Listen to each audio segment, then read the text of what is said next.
I have been utterly obsessed with the idea of virtual reality for as long as I have known that this is a thing. Back in, like, I want to say 1996, and I may have told this story here before, but it bears repeating. I was at the local mall and I saw a virtual reality machine and I begged my dad to let me try it, but it was pretty expensive, something like 15 bucks for 2 minutes. Didn't seem reasonable, so it wouldn't be many years later until I finally got to experience VR for myself for the first time. But even back then, when it was just a promise, an idea, something I'd seen in movies, I was already utterly obsessed with it. That's why every VR machine I own, I bought on day one. I bought the PSVR on day one, I got the Pimax 4K on my computer on day one, I got the first Oculus Quest on day one, and I got the Oculus Quest 2 on day one as well. I could have actually gotten the Oculus Quest 2 before day one, which would have been a first in my career, but their email offering me a review unit got lost in the shuffle, and I ended up first buying my own Oculus Quest, then realizing Facebook offered me one for free. And you know what's funny? I could have easily sold one of the two, but I wanted to play VR games with my brother, so I just gave it to him. To me, playing VR games with my brother, somebody I grew up playing video games with, was literally more important than getting the 400 Canadian dollars for the device. But even I, a die-hard VR fanatic, have to sometimes admit that the VR tech isn't quite there yet for most people. To me, I'm perfectly satisfied with the state of the technology right now, and I look forward to a future of, say, 5 years from now, when the tech is going to mature, and most importantly, we're going to get bigger players into this space. Right now, VR is mostly dominated by indie developers with not the biggest budgets, so understandably, the experiences are, you're not going to see a God of War or a Call of Duty in VR anytime soon, is what I'm trying to say. And I don't mean those specific titles. I mean, you're not going to see games with that scope, because VR is just not quite there yet. But it's okay. I can wait. Not to put too fine a point on it, but when conventional gamers think about, say, a first-person shooter, this is probably what they have in mind, right? On the other hand, the best-looking VR shooters look more like this.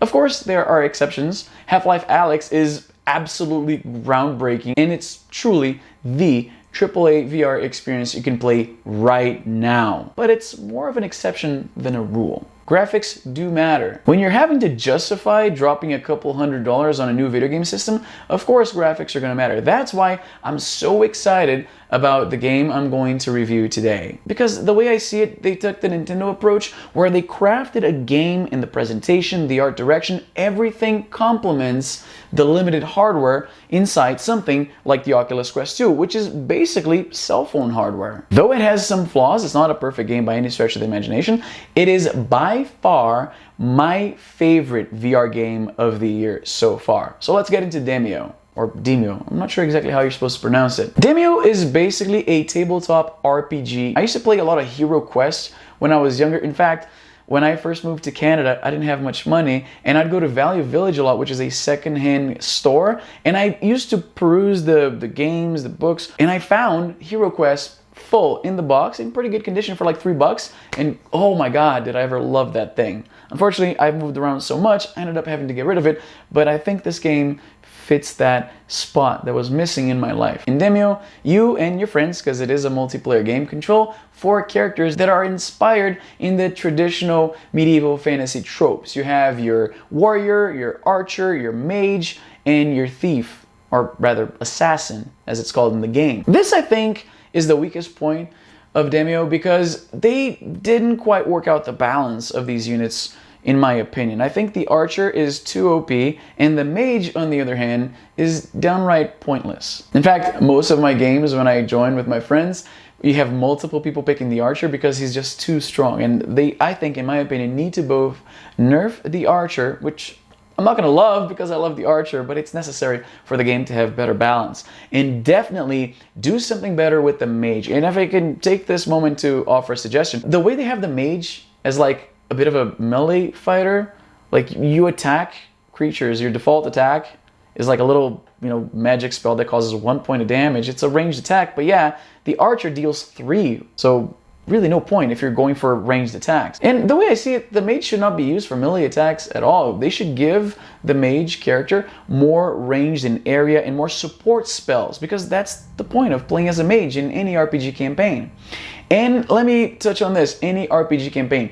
That is, I think, the highest praise I can give to Demeo, because that's very much what it feels like. It feels like any RPG campaign I've ever had. The levels are procedurally generated, so you're not going to be running into the exact same level. That means that you can't get comfortable in like saying, okay, I'm always going to have my archer right here, I'm going to have this aura right here, we're going to do this, this, and that. You can't do that because the levels are constantly changing. Now, yes, because of the assets and everything that makes up the dungeons looks pretty much the same. You know, the stones and the wood and the lighting, the torches, everything still feels very familiar, even though you're playing these, you know, potentially thousands of different levels every time you play. That could be addressed in the future as they include different boards, which I believe that's what they're going to be doing. Right now there's only one campaign, but there's already a new one planned for the summer, and I expect it to not look exactly like that dungeon setting they have right now. Maybe a forest or catacombs, a graveyard, a castle, something like that would be very appreciated. Going back to what I said, where Demeo feels very much like every RPG campaign I've ever played, I really mean this as a compliment, because the way the game is so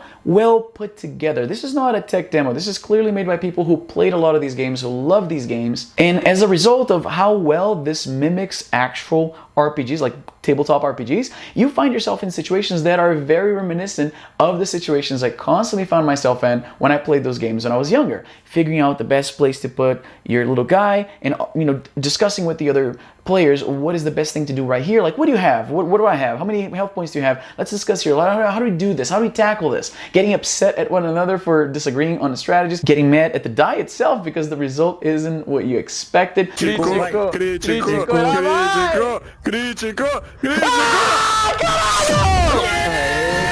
All these little things, they awaken something deep inside of me. I hadn't played these games in over a decade, I think, at this point. So to have all of that just come out like that, and the typical tropes, and it's just magical. Not to mention, back when I played RPGs, it was all up here. It was just imagination. When I played Hero Quest, I'm imagining the archer firing an arrow at the orc. I'm imagining the spells and the effects that happen. But in this game, everything comes alive, really. And it's funny how you can manipulate the board in ways that are just flat out impossible with a real tabletop RPG. You can shrink yourself down to the size of the units you're controlling and get right up in there and be surrounded by the environment while you see the players hovering above you like giants figuring out what to do. Then you can just expand back up and continue to discuss what you want to do next. You can rotate the table, go all the way up, all the way down, like I said, shrink and enlarge yourself again. It's just so, I feel like I'm just right in there. Nothing else matters. I'm in this world with my 3 other friends, figuring out how we're going to tackle this beast. And that is phenomenal. I'm just so in love with this game. The presentation is great. It really puts you in the mood. Most of the time you're looking at the board, you're looking at the animations, you're figuring out how many squares to get here and what's the range of my archer, can I run away from this slime?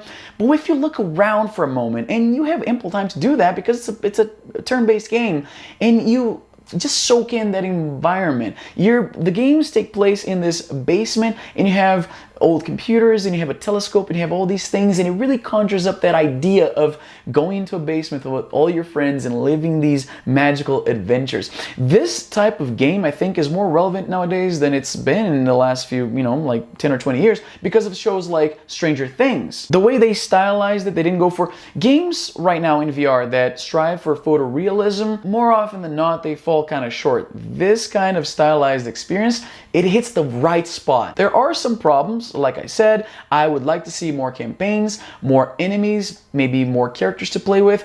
Definitely, you got to balance the ones you have right now. Like I said, the mage, I want to love the mage, but he kind of sucks right now. But I know that can be fixed. I wonder, is a game like this really enticing to me personally because I happen to play these games growing up? Or would somebody who never played something like this, seeing me talking about these games and looking at what you can do and getting together with your friends to play a game like this, especially right now during the pandemic, even if I had Hero Quest, I got rid of it in one of my many moves like I mentioned, but even if I had it, I couldn't play because we're in the middle of the pandemic. But with Demeo, I can play a tabletop RPG with my brother, who's like way out back in his place, and my friends back home in Brazil, with my friend Zach from Vancouver, we're all together around this virtual tabletop, figuring out, cheering each other on. It's just amazing.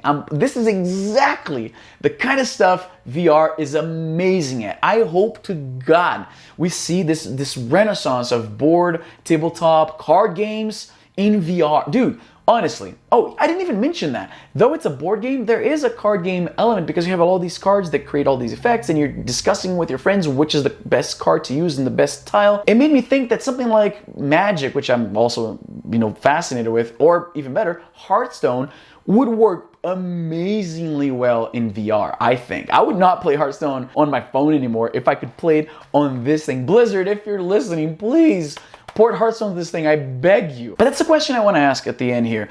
If you never played any of these games, be it card games, tabletop RPGs, miniature games like Warhammer, if that is not your jam at all, seeing the videos I showed you here, does that make you curious to try it, or is it just not your thing at all? Because I'm certain that if you grew up playing RPGs like I did, this game sells itself. Like, you watch the trailer once and you're like, I need that in my life right now, and I need all my friends to play this with me. This game is amazing. Not perfect, but man, what a hit these guys have. Anyway, let me know in the comments down below what you think. Follow me on social media. I'm very active on both Twitter and Instagram. Subscribe if you haven't already. Hit the bell so you don't miss future videos. And that's all the time I have for today. I'm Izzy, and I'm done.